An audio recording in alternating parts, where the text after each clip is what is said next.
Doctor Lohia को मानने वाले लोग भी ये मानेंगे कि डॉक्टर लोहिया ने जन सामान्य को भगवान श्री राम के आदर्शों पर चलने की प्रेरणा देने के उद्देश्य से प्रतिवर्ष रामायण मेले का आयोजन किया करते थे। डॉक्टर लोहिया का ही एक ये बयान था कि बाबर, गजनी, गोरी, औरंगजेब लुटेरे थे, रसखान और रहीम हमारे पूर्वज थे। कई दिनों से हम देख रहे हैं कि माहौल बिगाड़ने का प्रयास हो रहा है। हल्द्वानी तक का उदाहरण दिया गया इस हाउस में।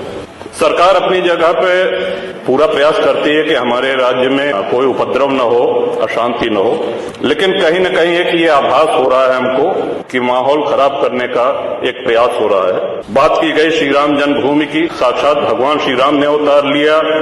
काशी नगरी जो भगवान शिव के त्रिशूल पे टिकी हुई है और भगवान श्री कृष्ण की जन्मभूमि, श्रीमान स्पष्ट है ये।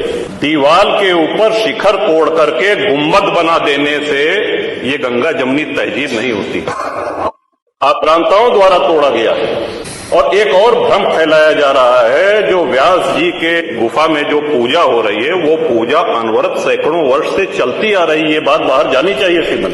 सन 93 में स्थानीय प्रशासन ने रोक लगाया। श्रीमन, उन पुजारी को भी हम प्रणाम करेंगे, 31 वर्ष जिन्होंने चाबी संभाल के रखी कि एक न एक दिन ऐसी सरकार आएगी कि ये ताला खुलेगा और इस चाबी की आवश्यकता।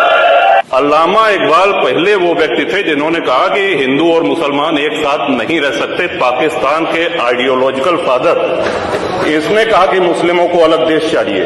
जिन्ना को रास्ता बताने वाले, जिन्ना को उकसाने वाले, और पाकिस्तान के पक्ष में भारत के मुसलमानों ने वोटिंग करी जिसमें 98% लोगों ने कहा कि हिंदू और मुस्लिम साथ साथ नहीं रह सकते। इस बात पे लेकर के बंटवारा हुआ और सारे जहां से अच्छा जो कविता सुनाई गई वो अधूरी है। 2 पंक्ति उसकी हम भी सुना दे रहे हैं कि ए आब रूद गंगा वो दिन है याद तुझको, उतरा तेरे किनारे जब कारवां हमारा। कि गंगा के वो मैदान तुमको याद है जब हमारा कारवां उधर से आक्रांताओं का कारवां आया था। चीनो अरब हमारा, हिंदुस्तान हमारा, मुस्लिम है हम, वतन है सारा जहां हमारा।